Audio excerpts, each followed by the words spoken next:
میں بری ہونے کے بعد اپارٹمنٹ پر پہنچا تو وہاں کسی اور کا قبضہ تھا۔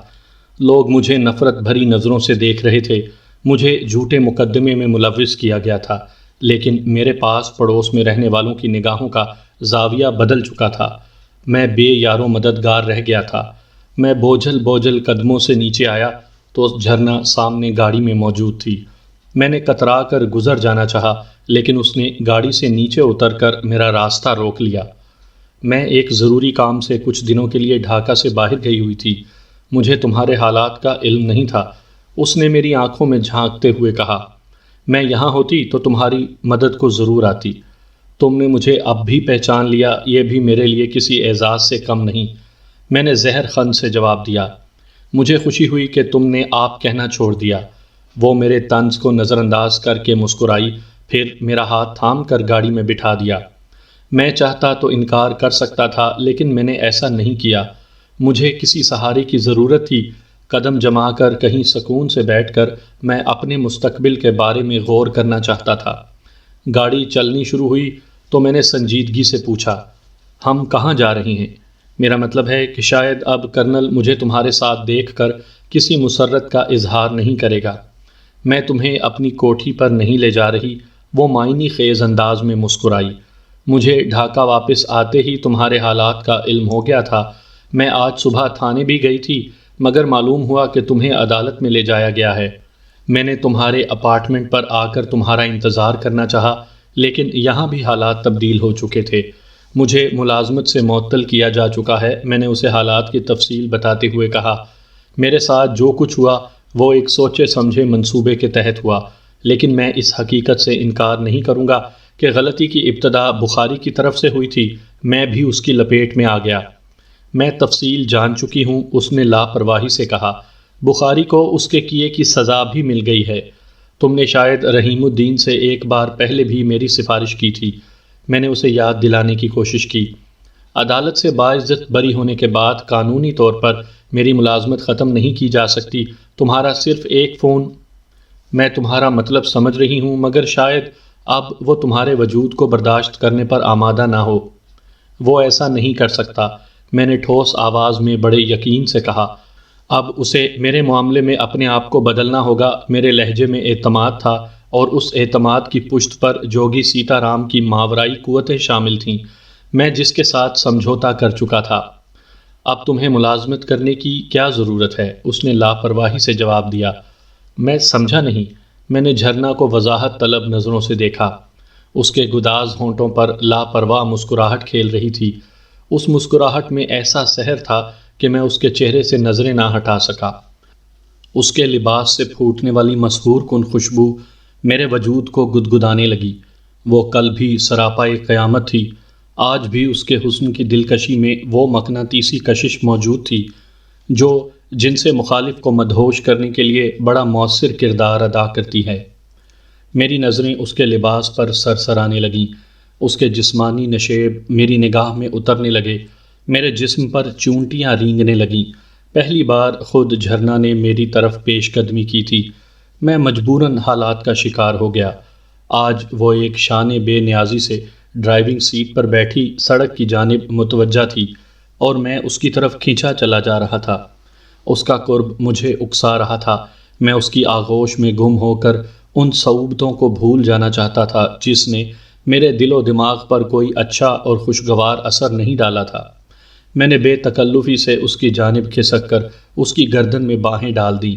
وہ کسمسا کر بولی، یہ شاہراہ عام ہے آذر، کوئی دیکھ لے گا۔ تمہیں کس کا خوف ستا رہا ہے؟ میں نے چبھتے ہوئے لہجے میں سوال کیا۔ کرنل کا یا کسی دوسرے واقف کار کا؟ میں کسی سے نہیں ڈرتی۔ وہ میرے جملے کی ساخت پر تل ملا اٹھی۔ پھر گاڑی کہیں فٹ پاتھ سے ملا کر کھڑی کر دو، میں نے اسے چھیڑنے کی خاطر کہا۔ جو ہوگا دیکھا جائے گا۔ مجھے خوشی ہے کہ اب تم زندگی کی طرف واپس لوٹ رہے ہو، اس نے ترکی بترکی جواب دیا۔ اس روز کرنل کی کوٹھی کے مخصوص نگار خانے میں تم کو کیا ہو گیا تھا؟ میں نے لاجواب ہو کر اسے بازوؤں میں سمیٹنے کی کوشش کی تو اس کے ہاتھ اسٹیئرنگ پر پھسلنے لگے۔ میں نے کسی حادثے کے خوف سے بڑی تیزی سے اپنے ہاتھ کھینچ لیے۔ موت سے ڈرتے ہو؟ اس نے سنبھل کر کہا، پھر بڑے تلخ لہجے میں بولی، مجھے دیکھو۔ میں نے تنہا ہونے کے باوجود کسی محاذ پر شکست تسلیم نہیں کی، صرف ایک بار پسپا ہوئی تھی، لیکن اسی پسپائی نے مجھے جینے کا ڈھنگ سکھا دیا۔ اب میں ایک شخص کی غلطی کا انتقام ہر اس شخص سے لے رہی ہوں جو عورت کو پاؤں کی جوتی سمجھتے ہیں۔ میں نے کیا قصور کیا تھا؟ میں نے آہستہ سے پوچھا۔ تمہاری بات اور ہے، اس نے شوخی اور بے باکی سے مسکرا کر کہا۔ تم مجھے پہلی ملاقات میں ہی اچھے لگے تھے۔ کیا کرنل کو علم ہے کہ تم کن راستوں پر چل رہی ہو بھی سکتا ہے، وہ شانے اچکا کر بولی، لیکن مجھے اس کی پرواہ نہیں ہے، شاید اس لیے کہ وہی میری بربادی کا ذمہ دار ہے۔ میں جھرنا سے چھیڑ چھاڑ کی باتیں کرتا رہا۔ اس کی رفاقت نے میرے ذہن پر طاری کسل مندی بڑی حد تک دور کر دی تھی۔ 20 منٹ بعد اس نے اپنی گاڑی ایک چھوٹے سے خوبصورت مکان کے سامنے روکی۔ وہ غالباً کوئی کالونی تھی جہاں بے شمار مکانات ایک ہی ڈیزائن کے تعمیر کیے گئے تھے۔ ان کا رقبہ زیادہ نہیں تھا، لیکن تعمیر کے اعتبار سے انہیں خوبصورت کہا جا سکتا تھا۔ جھرنا نے مختصر سے پورٹیکو میں گاڑی کھڑی کی۔ میں بھی اس کے ساتھ نیچے اترا اور اس نے صدر دروازے پر پہنچ کر چابی سے تالا کھولا تو میں نے پوچھا، کیا یہ خوبصورت مکان کسی نے بطور تحفہ دیا ہے؟ نہیں، وہ بڑی سنجیدگی سے بولی، یہ میرا ذاتی مکان ہے۔ جب میں ماڈلنگ کیا کرتی تھی اس وقت میں نے اسے اپنی کمائی سے خریدا تھا۔ کرنل سے شادی کرنے کے بعد بھی میں نے اسے فروخت نہیں کیا۔ میں مکان میں داخل ہوا تو اس کی خوبصورت سجاوٹ اور دیدہ زیب فرنیچر کو دیکھ کر دل باغ باغ ہو گیا۔ مختصر سے ڈرائنگ روم میں جتنی تصاویر موجود تھیں وہ جھرنا کی تھیں۔ مختلف انداز میں مختلف موضوعات کے ساتھ وہ تصویریں اس وقت کی یادگار تھیں جب وہ ماڈل تھی۔ وہ مجھے گھر کا ایک ایک حصہ دکھاتی رہی۔ 2 کمروں پر مشتمل وہ مکان ہر اعتبار سے اپنی مثال آپ تھا۔ وہاں ضرورت کی تمام چیزیں موجود تھیں۔ ایک کارنر میں فون بھی رکھا ہوا تھا۔ کیا یہ مکان خالی پڑا رہتا ہے؟ میں نے اسے کریدنے کی خاطر پوچھا۔ ہاں، لیکن میں ہفتے میں 2 مرتبہ یہاں آ کر خود اپنے ہاتھوں سے اس کی صفائی کرتی ہوں اور… وہ یک لخت جذباتی ہو گئی۔ تم پہلے مرد ہو جس نے اسے پوری طرح گھوم پھر کر تفصیل سے دیکھا ہے۔ یہاں آنے والے بزنس مین جو مجھے اپنی پروڈکٹس کے لیے بک کرتے تھے ڈرائنگ روم سے آگے کبھی نہ بڑھ سکے۔ تمہاری فیملی کہاں رہتی ہے؟ میں نے اسے اندر سے ٹٹولنا چاہا۔ میرا اشارہ تمہارے والدین کی طرف ہے۔ والد کا انتقال ہو چکا ہے، اسی لیے میں نے ماڈلنگ کا پیشہ اختیار کیا تھا۔ اس نے سرد آہ بھر کر جواب دیا، ماں زندہ ہے، وہ کلکتہ میں رہتی ہے۔ یہاں کیوں نہیں رہتی؟ اسے کرنل سے میری شادی کا پس منظر معلوم ہو گیا تھا۔ وہ غیرت مند تھی، اس لیے یہ دیس ہی چھوڑ کر چلی گئی۔ تم مجھے یہاں کیوں لائی ہو؟ میں نے اسے اداس ہوتا دیکھ کر موضوع بدل دیا۔ میں نے کہا تھا نا کہ تم پہلی ملاقات میں مجھے اچھے لگے تھے۔ اس نے والہانہ نظروں سے میری طرف دیکھا، بڑی بے تکلفی سے بولی، اگر تم کرنل سے پہلے میری زندگی میں آئے ہوتے تو میں تمہارے سوا کسی اور سے شادی نہ کرتی۔ یہ میرے سوال کا جواب تو نہیں، میں نے اس کے چہرے پر پھوٹنے والی شفق کو محسوس کرتے ہوئے کہا۔ حیرت ہے کہ تم میری بات نہیں سمجھ سکے، اس نے وضاحت کی۔ یہ مکان میری ذاتی ملکیت ہے اور تم کو بھی میں غیر نہیں سمجھتی، اس لیے جب تک تم ڈھاکہ میں ہو یہیں رہو گے۔ اور اگر میں انکار کر دوں تو… میں نے سوالیہ نظروں سے اسے گھورا، تو مجھے دکھ ہوگا۔ اس کی آواز میں اس کی زندگی کی تلخیاں گھلی ہوئی تھیں۔ میں اٹھ کر اس کے قریب چلا گیا۔ میں نے جواب میں اس کے مرمری ہاتھوں پر اپنی گرفت مضبوط کی تو اس کی آنکھوں میں آنسو جھلملانے لگے۔ وہ آنسو اس کی عقیدت اور محبت کا اظہار تھے۔ ان میں خلوص تھا، محبت تھی، اپنائیت تھی۔ میں نے بے اختیار ہو کر اسے اپنی آغوش میں گھسیٹ لیا۔ اس نے کوئی مزاحمت نہیں کی۔ اس کی خود سپردگی کا انداز بھی قیامت تھا۔ کیا کرنل کو اس مکان کا علم ہے؟ میں نے کچھ سوچ کر پوچھا تو وہ مسکرا دی۔ ڈرتے ہو کرنل سے؟ اس نے بڑے پیار سے کہا، پھر ٹھوس لہجے میں بولی، ہاں اسے اس مکان کا علم ہے، لیکن وہ ادھر کا رخ کبھی نہیں کرتا۔ یا یوں سمجھ لو کہ اس کی غیرت اس کے پیروں کی زنجیر بن گئی ہے۔ وہ صرف اپنی کوٹھی یا 2-4 بوڑھے کھوسٹ دوستوں کی حد تک محدود ہو کر رہ گیا ہے۔ میں تمہاری پیشکش فی الحال قبول کیے لیتا ہوں، لیکن… میں تمہاری بات سمجھ گئی۔ اس نے مجھے بڑی حسرت سے دیکھتے ہوئے کہا، مجھے تمہاری یہ شرط بھی منظور ہے، جب تمہیں اس سے بہتر کوئی ٹھکانہ ملے تو چلے جانا۔ وہ میرے ساتھ 3-4 گھنٹے گزار کر چلی گئی۔ جاتے جاتے اس نے وعدہ لیا کہ مجھے کسی چیز کی بھی ضرورت پڑے تو اسے فون کرنے سے دریغ نہیں کروں گا۔ اس نے اپنی گاڑی بھی چھوڑنی چاہی، لیکن میں نے انکار کر دیا۔ وہ گلے مل کر دوبارہ آنے کا وعدہ کر کے چلی گئی، لیکن اس کے بدن کی خوشبو بڑی دیر تک میرے وجود کو مہکاتی رہی۔ میں 10 روز کا تھکا ہوا تھا، غسل کر کے لیٹا تو گھوڑے بیچ کر سو گیا۔ مجھے کسی کی مداخلت کا اندیشہ بھی نہیں تھا۔ میں کب تک دنیا و مافیا سے بے خبر رہا مجھے اس کا اندازہ نہیں، لیکن اتنا یاد ہے کہ دوسری بار مجھے اس وقت ہوش آیا جب کسی کے کہکہوں کی آواز میرے وجود کے سناٹے میں گونجتی سنائی دی۔ میں ہڑبڑا کر اٹھا، ہر طرف گھپ اندھیرا تھا۔ میں نے تیزی سے اٹھ کر لائٹ آن کی۔ روشنی کے باوجود وہاں کوئی نظر نہیں آیا، لیکن کہکہوں کی وہ آواز بدستور سنائی دیتی رہی۔ وہ اسی دیوانے ملنگ کی بے ہنگم کہکہوں کی آواز تھی جسے میں پہلے بھی سن چکا تھا۔ میں نے پورا مکان چھان مارا، کونے کھدروں میں جھانک کر دیکھا، لیکن وہ جسمانی طور پر کہیں نظر نہیں آ رہا تھا۔ صرف اس کے کہکہے در و دیوار سے ٹکراتے پھر رہے تھے۔ تم کہاں ہو؟ میں نے اسے سنجیدگی سے پکارا۔ میرے سامنے آؤ، مجھے تمہاری رہنمائی کی ضرورت ہے۔ میری آواز ابھرتے ہی اس کے کہکہوں کی آواز بند ہو گئی۔ میں ابھی اس گتھی کو سلجھانے میں مصروف تھا کہ مجھے یہ احساس بڑی شدت سے ہوا کہ خوابگاہ میں تنہا نہیں ہوں۔ میری چھٹی حس گواہی دے رہی تھی کہ وہاں میرے سوا کوئی اور بھی موجود ہے۔ کون ہو سکتا ہے؟ میں نے سوچا۔ میرے ذہن میں فوری طور پر اسی دیوانے ملنگ کا تصور ابھرا۔ میں نے پلٹ کر دیکھا تو دل کی دھڑکنیں تیز ہو گئیں۔ وہ جوگی سیتا رام تھا جو فرش پر آلتی پالتی مارے بیٹھا مجھے تیز نظروں سے گھور رہا تھا۔ تم؟ میں نے حیرت کا اظہار کیا۔ تم کب آئے؟ کیوں؟ اس نے سنجیدگی سے پوچھا۔ کیا میرے آنے سے تجھے خوشی نہیں ہوئی؟ یہ بات نہیں ہے، میں نے سنبھل کر جواب دیا۔ مجھے عدالت کا فیصلہ سننے کے بعد سے تمہارا انتظار تھا۔ میں تیرے ساتھ ساتھ ہی تھا، پر تیری نظریں مجھے نہیں دیکھ سکیں۔ میرے دشمنوں نے میرا رہنے کا ٹھکانہ بھی چھین لیا۔ میں نے بے چینی کا اظہار کیا۔ کسے بتا رہا ہے؟ جوگی سیتا رام کو، جو دھرتی کے نیچے پاتال میں بھی جھانکنے کی مہان شکتی رکھتا ہے۔ اس نے بدستور مجھے گھورتے ہوئے کہا۔ چنتا کس بات کی ہے؟ کیا اس سندری نے، تو ابھی جس کے کومل شریر سے کھیل رہا تھا، تجھے اپنا سب کچھ نہیں سونپ دیا؟ وہ، میں نے کچھ کہنا چاہا لیکن اس نے میری بات کاٹ دی۔ اس کے ہونٹوں پر بڑی پراسرار مسکراہٹ نمودار ہوئی۔ اس نے سر سراتے لہجے میں کہا، وہ جو کچھ کر رہی ہے میرے اشارے پر کر رہی ہے۔ میں نے تجھے رام کرنے کے کارن اس کے سندر شریر کا جال پھینکا تھا، اس کے من میں تیرا پریم جگایا تھا۔ یہ سندریاں کیول ہوتی ہی اس لیے ہیں کہ منش جات کا من بہلائیں۔ ابھی تو نے کچھ بھی نہیں دیکھا۔ جوگی کی آگیا کا پالن کرتا رہے گا تو تیرے پنکھ بھی اڑنا سیکھ لیں گے۔ تو آکاش کی بلندیوں پر تیرتا پھرے گا، اندر کے اکھاڑے کی سیر کرے گا جہاں اپسرائیں تیرا من بہلائیں گی۔ میں نے تم سے جو وعدہ کیا تھا وہ مجھے یاد ہے، لیکن میں کب تک تمہارا ہاتھ پکڑ کر چلتا رہوں گا؟ میں نے پہلو بدل کر سوال کیا۔ جب تک سیتا رام کو تیری ضرورت ہے تو کہیں ادھر ادھر نہیں جا سکے گا۔ وہ سر سراتے ہوئے لہجے میں بولتا رہا۔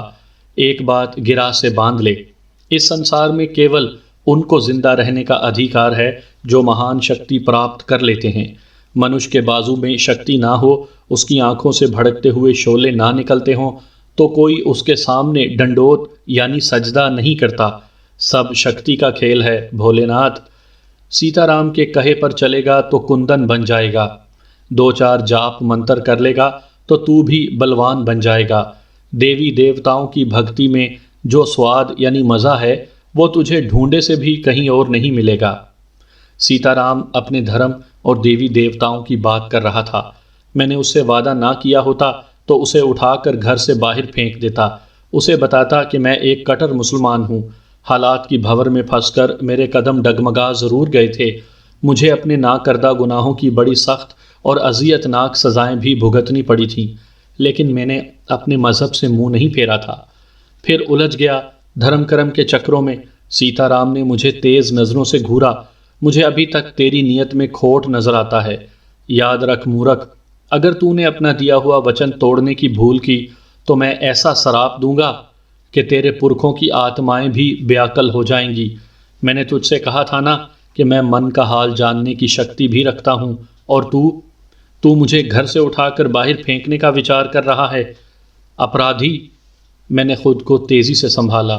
میں اس کی ماورائی قوتوں کا کرشمہ دیکھ چکا تھا۔ تم مجھے غلط مت سمجھو، میں نے بات بنانے کی کوشش کی۔ تم نے مجھ پر جو احسان کیا ہے وہ میری ذات پر قرض ہے، لیکن ویکن نہیں چلے گی سیتا رام کے ساتھ۔ اس نے بگڑے ہوئے تیور سے کہا، تو نہیں جانتا میں نے تجھے کھوجنے کے لیے کتنے جتن کیے ہیں۔ تو نے وچن نہ دیا ہوتا تو اور بات تھی، پرنتو اب اگر تو نے چھل کھپٹ سے کام لیا تو تیرے حق میں اچھا نہیں ہوگا۔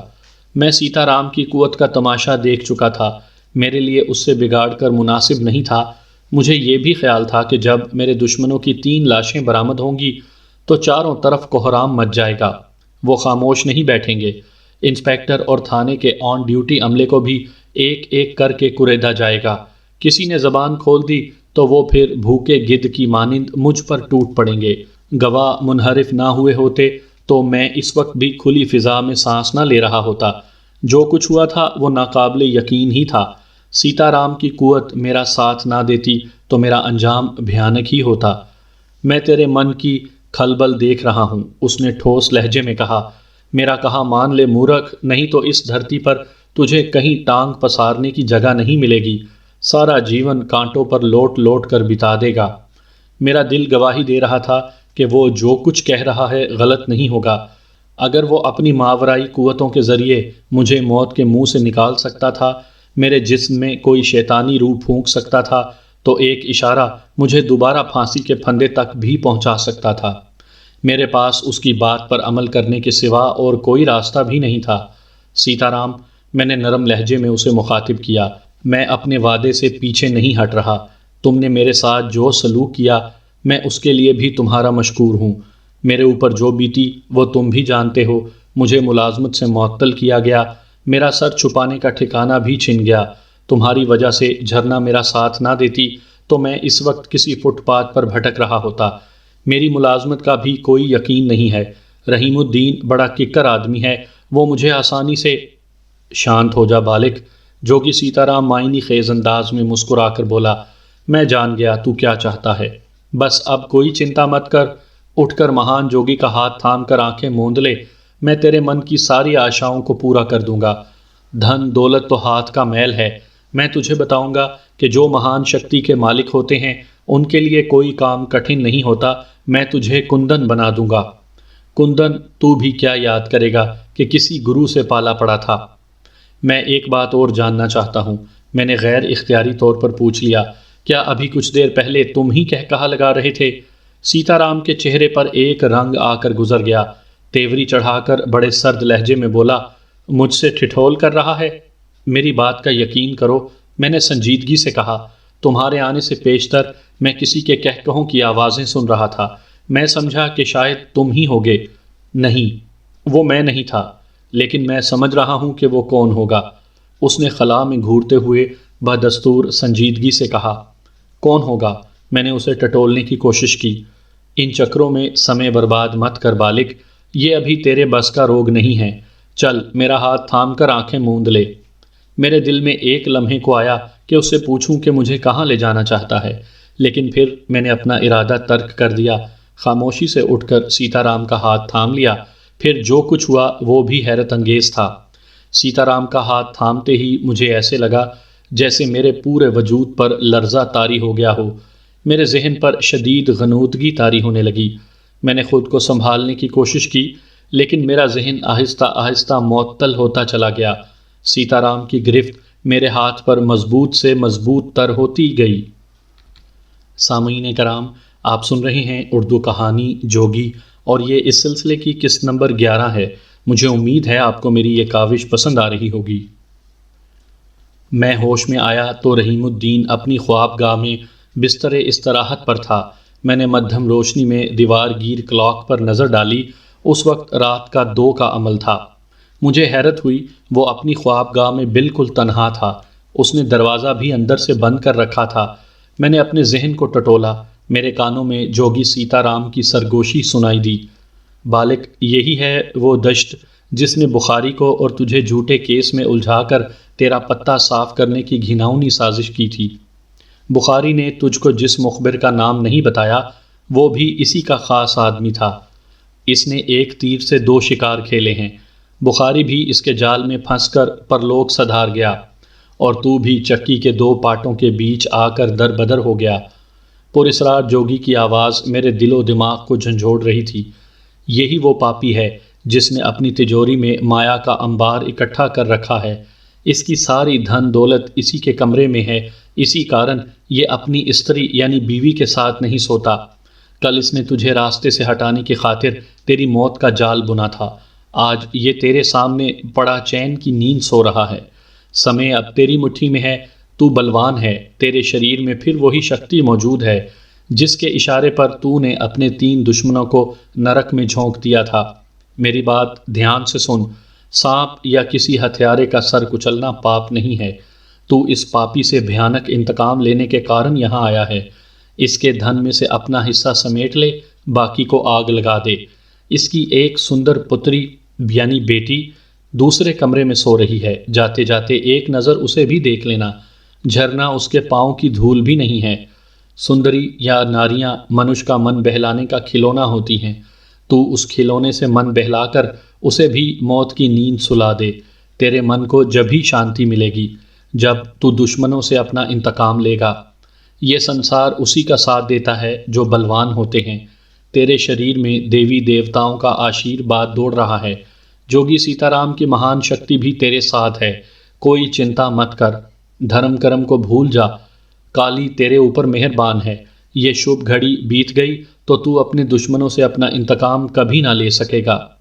اپنے قدم زمین پر گاڑ لے، آج کیول تیرا دن ہے۔ اپنے من سے ساری دبدھا دور کر دے۔ یہاں جوگی کی آگیا کا پالن کر۔ جو تیرے سامنے ٹانگ پسارے پڑا ہے اس کی ٹانگیں چیر دے۔ اس کا دھن تیرے زخموں کا مرہم ہے۔ تیرے شریر میں جو اگنی بھڑک رہی ہے اسے اس پاپی کے خون سے بجھا لے۔ اس کی سندر چھوکری کے کومل بدن کو اسی طرح روند ڈال جس طرح اس کے کارن تجھے چکی کے 2 پاٹوں کے بیچ روندا گیا تھا۔ میری آگیا کا پالن کر، باقی سب کچھ بھول جا۔ یہ سمے بیت گیا تو سارا جیون دھرتی پر اپاہجوں کی طرح ایڑیاں رگڑتا پھرے گا۔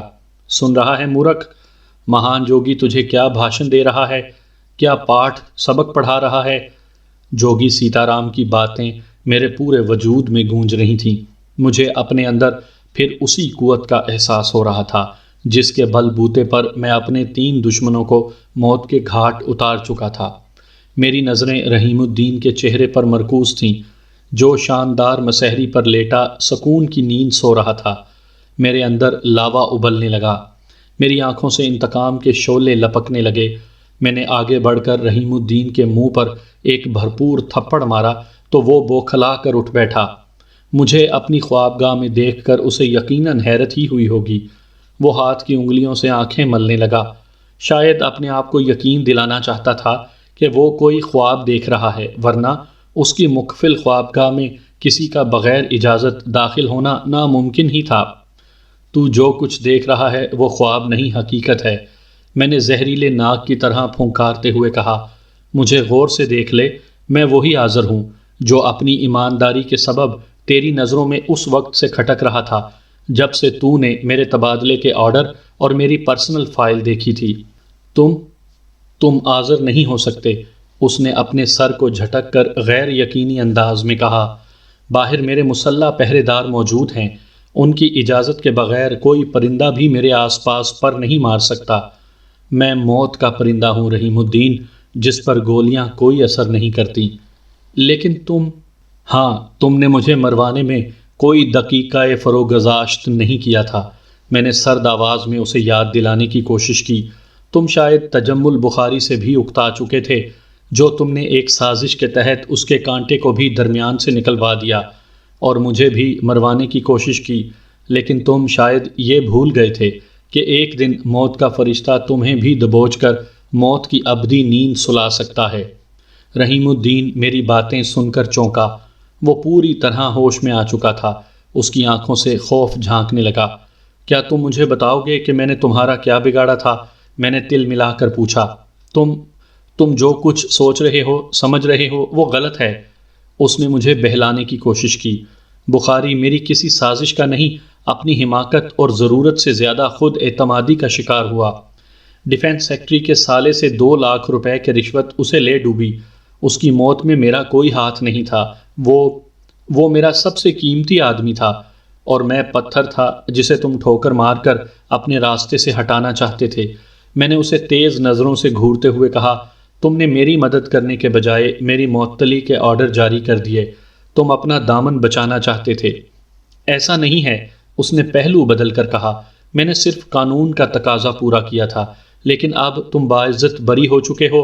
میں تمہیں دوبارہ ڈیوٹی پر لینے کو تیار ہوں۔ تم کل صبح مجھ سے دفتر میں ملو، تم بہک رہے ہو میری جان، میں زہر خند سے بولا۔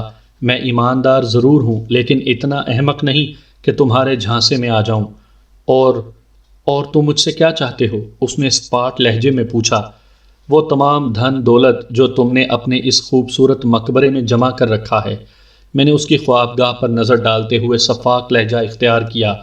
شرافت سے میری بات مان لو گے تو شاید میں تمہارے ساتھ کوئی رعایت کر دوں، دوسری شکل میں تمہیں کوئی نیا کھیل کھیلنے کی خاطر زندہ نہیں چھوڑوں گا۔ تم غلطی کرو گے، اس نے سنبھالا لینے کی کوشش کی۔ تم نے اگر مجھے مار دیا تو خود بھی زندہ نہ بچ سکو گے۔ رحیم الدین مجھے ایک لمحے تک دیکھتا رہا، پھر اس نے جس پھرتی سے تکیے کے نیچے سے ہاتھ ڈال کر اپنا ریوالور نکالا، اسے دیکھ کر میں بھی حیران رہ گیا، لیکن خوف میرے ذہن سے کوسوں دور تھا۔ اس کے ہاتھوں میں دبا ہوا اشاریہ 3.8 کا ریوالور بھی مجھے بچوں کے کھلونوں کی طرح لگ رہا تھا۔ شاید وہ جوگی سیتا رام کی اس شیطانی قوت کا کرشمہ تھا جو ایک بار پہلے بھی میرے کام آ چکی تھی۔ اس وقت بھی سیتا رام کی ماورائی قوتوں نے میرے دل و دماغ کو پوری طرح تسخیر کر رکھا تھا۔ میرا ذہن صرف انہی باتوں پر عمل کرنے کو سوچ رہا تھا جو سیتا رام نے میرے ذہن میں بٹھا دی تھی۔ اس کھلونے کو جیب میں رکھ لو رحیم الدین، میں نے مسکرا کر لاپرواہی سے کہا۔ موت سے فرار حاصل کرنے کی خاطر اگر تم تجوری کھول کر اس کی تمام پونجی میرے حوالے کر دو تو یہ سودا تمہارے لیے زیادہ مہنگا نہیں ہوگا۔ میری بات پر ٹھنڈے دل سے غور کرنے کی کوشش کرو۔ باسٹرڈ!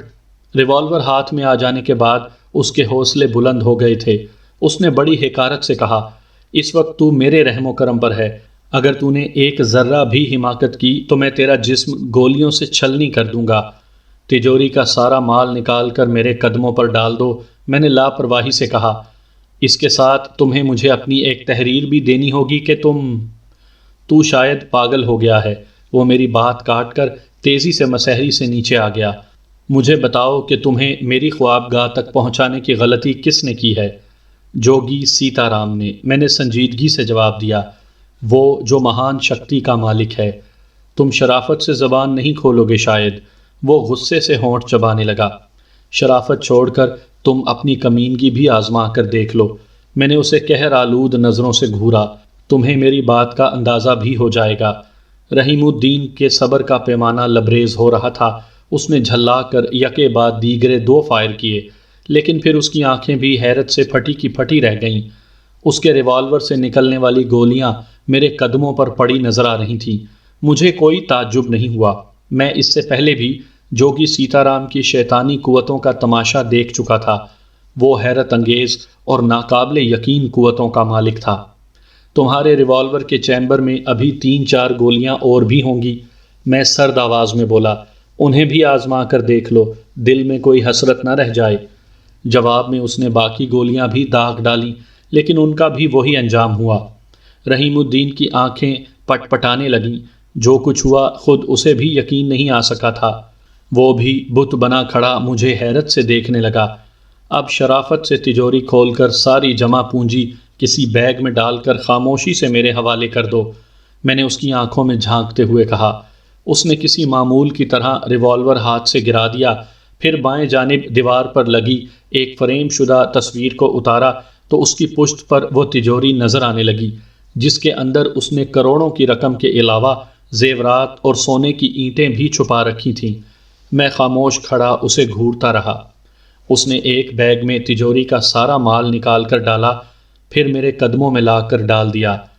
دیکھا بالک، تو نے جوگی کی مہان شکتی کا چمتکار، سیتا رام کی آواز میرے کانوں میں گونجی، تو نے ایک جھٹکے میں اتنی دھن و دولت حاصل کر لی کہ برسوں چین کی بنسری بجا سکتا ہے۔ اس دھن پر اب کیول تیرا ادھیکار ہے، اسے سینت کر رکھنا، اس کی شکتی بھی بڑی بڑی انمول چیزیں خرید سکتی ہے۔